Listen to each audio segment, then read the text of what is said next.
Vedari tinokuchingamidzai zvekare kune chimwe chirongwa pano paZim Facebook Secrets and Confessions. Tadzoka zvekare nemamwe messages ndichingoti please follow me kuFacebook zvekare.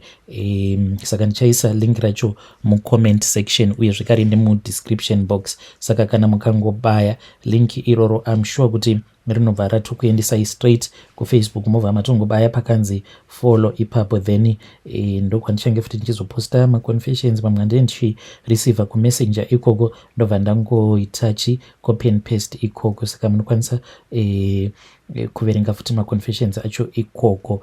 Rekedzai tibva tapinda mumamessages edu atadzoka takakubatirai.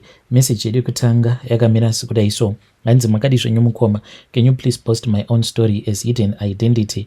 Ndauyawo pano ndiine confession yangu iyo yandinayo yandikuda kuti munge muchizoipostawo pachannel penyu. Saka confession yangu yakamira sekudai so: amai vangu ivo vainge vaine imwe friend yavo but vachizotanga kuwirirana nemukadzi iyeye. Zvakaitika ndezvekudai so: amai vangu kuchechi ivo vainge vari mudikoni. Saka pakabva pazouya imwe family ndokubva yazotanga kugarawo muarea imomo matainge tichigara. Saka sezvo vakazotanga kuuya kuchechi vanhu vaya then amai vangu vakabva vazonzi vainge vachifanira kuti vange vachivabatsira vanhu ava like to read the Bible, how to become a Christian. So since amai vangu vainge vava kungogara vachingoenda kumba kwemukadzi uyu vakazongova more like my friends. But inini, even though vainge vaine umwe mwana wavo who was almost the same age that I was, then ndainge ndisingawirirane naye zvekudaro because iye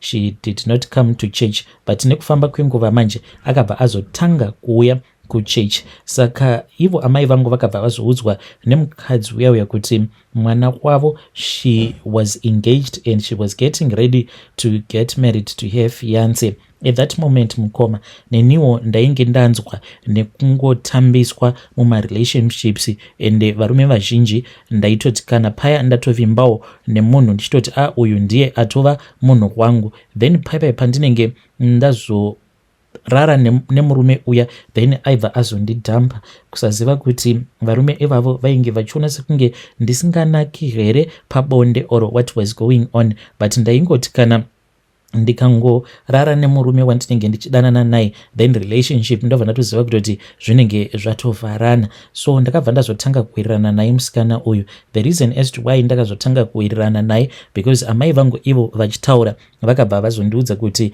murume wacho uyo ainge achida kumuroora, murume iyeye ainge achinzi ainge aine mari dzake. Saka I was like really interested. Ndokubva ndazozviudza kuti kana ndikatanga kuwirirana naye musikana uyu then zvimwe kuda friend murume wake the fiance iye anenge aine mafriends ake vanenge vaine mari, maybe vanenge vachitotsvakawo a girl to marry. Ndopa ndakabva ndazosarudza kuti zvainge zviri nani kuti ndinge ndichizotanga kuwirirana naye. Ndikabva ndatanga kuwirirana naye paya. Saka ndakamupinda nemetse dzekuti ndainge ndichida kuti iye ange achiuya kuchurch, but soon after azotanga kuuya kuchurch neniwo ndakabva ndazomboyaduka nekuda kwekuti murume wandainge ndichidanana naye murume iyeye ainge achindirambidza kuenda kuchurch because ainge achiita zvechivanhu. Saka ndaitofamba naye tichitoenda kumabira uye tichitoenda munzvimbo dzakasiyana siyana. Saka ainge asingadi kuti ndinge ndichienda kuchurch. Saka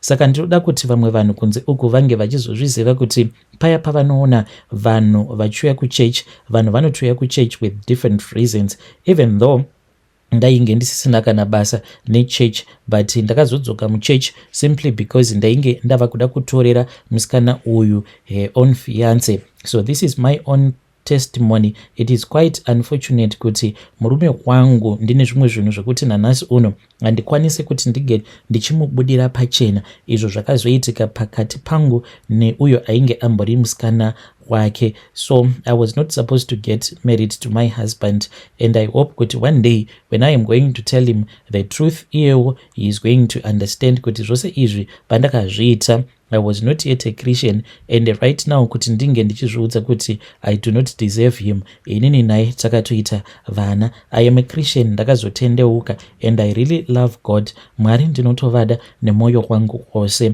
and each and every day I pray. Uye zvekare ndinogara ndichingozvibvunza kuti asi zvose zvandakaita pai, why did I do something like that? But I guess kuti there are some things, even though when you have done them in the past, hapana zvaungazviita zvinenge zvakatoitika. We cannot change the past. Asi murume wangu handikwanise kuti ndinge ndichimuudza because ndinotya kuti zvimwe kuda marriage yangu inobva yazoparara. So after amai vangu vatanga kuwirirana nemukadzi uya, iniwo ndainge ndava mabesti nemusikana uyu. I really got close to her because iye ainge atova munhu ainge ava very powerful, achitofarira Mwari, and ndokubva atojoinawo praise and worship. Inini praise and worship ndainge ndisingatomboifariri zvachose, but nekuda kwekuti I wanted to be really close to her, ndainge ndava kuenda naye kuma praise and worship rehearsal.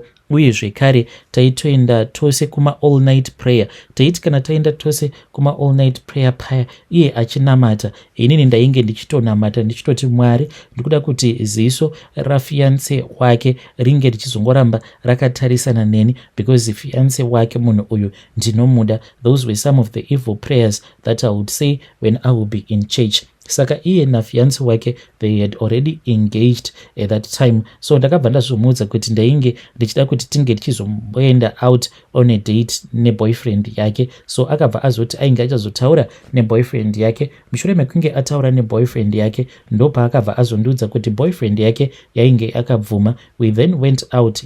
Ndakati ndakamutarisa uyu akazova murume wangu. I don't want to lie to you.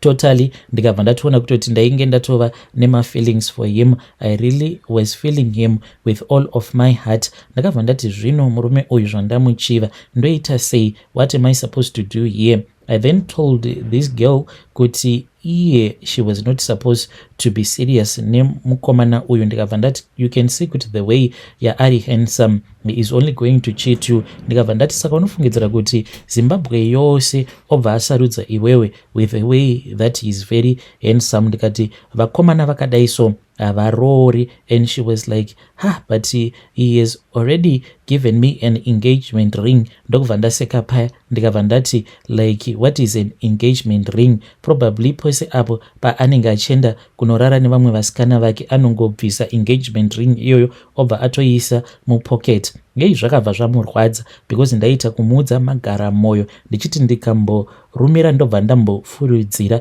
Ipapo ndainge ndava kuziva kuti vanhu ava havarare vose. Ndikabva ndatoti iwewe munhu uyu kana uchida kuona kuti anokuda here, chimbozama kuda kurara naye obva waona kuti anosvika palevel ripi, sezvo iwewe wakamuudza kuti uchiri mhandara. Saka ndaitoziva kuti this guy ndainge ndichazombomupindawo nemetsi dzangu hoping kuti I was going to win him over. So ndakabva ndamuudza kuti this guy was not meant for him. Ndikabva ndamuti I wanted her and me to pray. Ndikabva ndatoti ndinokwanisa kutomubatsira to go on a fasting period, sezvo ainge ari munhu ainge achifarira Mwari zvisingaiti. Ndokubva ati it is fine, you can help me to pray so that God can give me a revelation. Panguva yacho iyoyo aiti paya akati nhasi tiri kutsanya. Ndaimbotsanya here, ndaitoswera zvangu ndichitodya. Then later on in the evening ndobva ndazoenda kumba kwavo, tobva tanamata tichinamata, and ndichinamata ndichita kudanidzira so that she can hear everything that I was saying. So here she then told me kuti this guy manje ainge ava kungogara achingomunetsa achimunetsera bonde. Apa inini already metsi dzangu ndainge ndava kutodzitamba. Ndaiti paya kana the guy kana ari kumba kwake, because iye ainge achigara alone, he was staying in a single room. Ndaibva ndabuda paya ndobva ndaenda ndobva ndanomuona, ende ndaiwanzo kuti pandinenge ndichienda kunomuona it's either ndaipfeka a very short dress kana kuti kashort, and ndisina kana chipfeko chemukati chandinenge ndakapfeka. Ndaingoti ndikangonoka kudai akangoti ndiani, ndobva ndatovhura door, and sometimes ndaikwanisa kutongosvika munhu atori in the middle of bathing, then ndobva ndatongopinda paya. So the guy and I we got so used to each other zvekuti ndaiti kana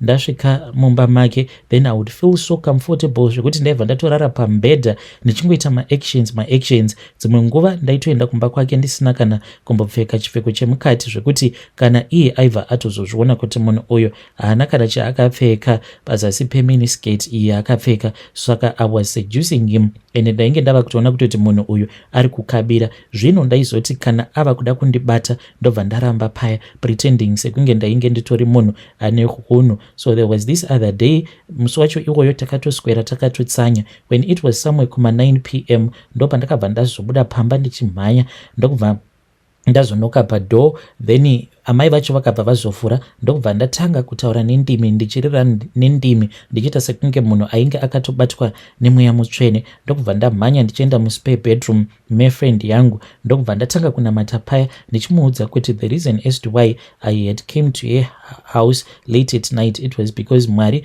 vainge vandipa a revelation, but it was just a fake revelation. No one had given me a revelation. Ndokubva ndazomuudza kuti Mwari vainge vandiudza kuti ainge achifanira kuti ange achizorambana neboyfriend yake, because boyfriend yake ndakabva ndamuudza kuti he was just a satanic man, and mukomana uyu after azorara naye mukomana uyu was going to dump him. Saka iye manje I just used that advantage knowing kuti she was someone who loved God with all of her heart. Ndakabva ndamuti ngatinamatei, ndokubva tatanga kunamata paya ndichinamata telling her about this fake revelation. Iye chaainge ava kusaziva ndechekuti there was sort of like a secret relationship that had already started between me neboyfriend yake. So ndakazosvika pakutanga pakusangana pabonde neboyfriend yake. On that day ndakatoenda kumba kweboyfriend yake like always ndakapfeka kaminiskirt and ndainge ndisina kana chandainge ndakambopfeka pazasi peminiskirt iyoyo. Ndokubva ndazomuudza kuti ndainge ndichida kuti ange achindidirira juice, akati ari busy paya. Ndokubva ndazotanga kumubata iyoko ndokubva azotanga kundibata ndokubva tazosangana paya pabonde. Akandibvunza kuti ko kumandara wakaendepi, ndokubva ndamuudza kuti ndainge ndakarepwa nasekuru vangu. Saka that was the first time apo patakasangana pabonde. Already I was controlling him. Ndainge ndava kumuudza kuti uyu friend yangu uyu iye ainge achiita zvekudanana nemasugar daddy, ndokusaka ainge asingadi kurara naye, yeti iye ainge atori a virgin.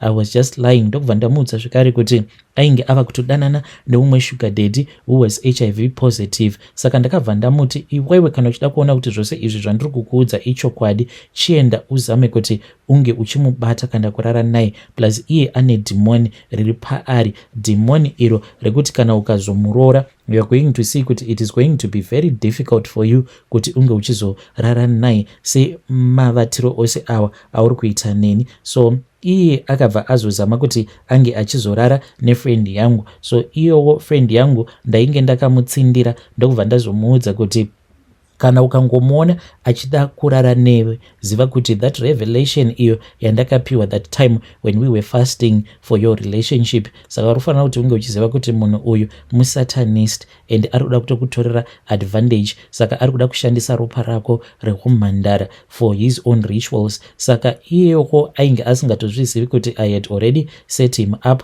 Akazoti azama kuti ange achirara nefriend yangu, then ndokubva uya azotanga kupopota, akabva amuti ainge ava kusamuda, akabva azodzoka kwandiri. Ndokubva tangoenderera mberi nesecret relationship yedu kudzamara ndazoona kuti ndainge ndava nepamuviri. So by the time that pandakazomutizira uyu ndopa akabva azorealize kuti ndainge ndatomubira murume. Akazombozama kuti ange achiuya kuzorwidzana neni, apa inini at that time ndainge ndiriwo underage. My parents vakabva vazomuudza kuti ainge achifanira kutoti ange achindiroora, otherwise vaizomusungisa. So that is how I got married, but we could not get legally married because of my age. Then ndakazoti ndava ne19 ndopatakabva tazochata paya. That is how I got married to my husband. But hazvina kuperera ipapo mukomanashe, zvivi zvangu zvakangoramba zvichingoenderera ndichingoita zvivi chete. So that moment when my friend paaka find out kuti inini ndaike ndamubira murume, ainge ava kupota achiuya pamba pemaparents vemurume wangu obva atanga kurwa neni, but vanhu manje they would protect me because ndainge ndiine pamoviri. madzitete angu vaibva vatanga kumutuka vachimudzinga vachimuti, iwe hanzvadzi yedu pauri yainge ichida mwana, but iwewo wakabva waona kuti zvainge zvakakodzera kuti unge uchimunyima mwana, saka ibva panapa hatisi kukuda kukuona panapa. So then there was this other day, mushure mekunge auya kuzoita noise, umwe muvakidzani akabva azondidana akabva azoti iye ainge aine umwe munhu aikwanisa kundibatsira, but ainge achida kuti ndinge ndichimupa mari yekuti ange achizoenda kunotaura naye munhu iyeye, because munhu wacho ainge achigara kumaruzevha. So ndakabva ndazobira murume mari ndokubva ndazovapa mai vaivai, vakabva vazoenda kumusha ndokubva vazodzoka vaine mushonga uyo wavainge vainawo, ndokubva vandiudza kuti painge pachidiwa chipfeko chefriend yangu.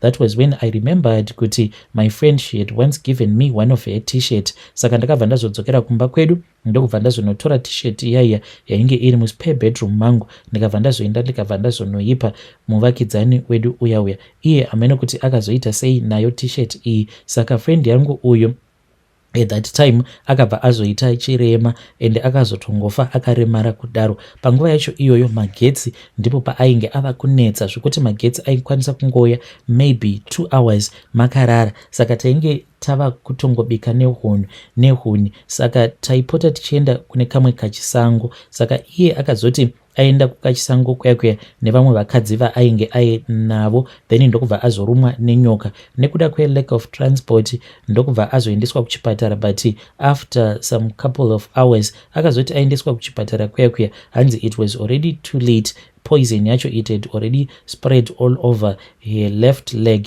Saka ndokubva azonzi ainge achifanira kuti ange achizoitwa amputation. So that is what I did.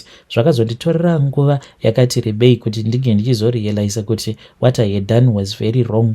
Musi wacho ikwoyo tainge titori muchurch and the pastor was busy praying and ministering. Ndo pandakabva ndangotanga kungochema ndichingochema uncontrollably. Vanhu vakatongoti zvimwe kuda maybe I was speaking with the Lord, but vainge vasingatozivi kuti I was crying all because of guilt. Ndo pandakabva ndazosarudza kuti ndainge ndichifanira kuti ndinge ndichizotendeuka, nekuti apo pandainge ndakambotendeuka when I was still young it was just a lie. Ndainge ndichingoda kungotsvaga nzira chete dzekuti friend yangu uyu iye ange achiona sekunge I was totally into worshiping God like she was. Ipapo ndo pandakabva ndachizotendeuka zvino zvechokwadi. So each and every day ndinogara ndichingonamata kuti Mwari dai mandiregerera nekuda kweizvo zvandakaita. I pray for God to forgive me for what I did. Saka ndoda kuti vanhu vange vachingoziva kuti muchechi hongu wiraranai nevanhu, but zivai kuti umwe neumwe anouya kuchechi, umwe neumwe paanouya kuchechi anenge aine chinangwa chake. Saka iwe unofanira kuti unge uchiziva kuti chinangwa cheumwe uyo anenge achizviti ishamwari yako iwe unenge usingachizivi. We come to church for different reason. And ndinogara ndichingozviudza kuti one day murume wangu ndichazomuudza zvangu, but ndinotya kuti kana ndikagara ndamuudza zvimwe kuda anobva azondiramba. Saka ndinogara ndichingonamata kuna Mwari kutsanya even kuti Mwari the day randichazomuudza murume wangu kuti izvi ndo zvandakaita, I pray that he is going to forgive me. Ndiyo confession yangu netestimony yangu iyi mukoma. Kana mukaposta nyaya yangu ndiziviseiwo, ndichange ndichizotevererawo mucomment section. Vedari ndo message iyo yandakatumidzirwa ichibva kuna vahanzvadzi vedu. Ngatizamei kuti tinge tichitaura navo vahanzvadzi vedu ava mucomment section. Hanzi ndiyo confession uye zvekare netestimony yangu. Strange things indeed they do happen in this world.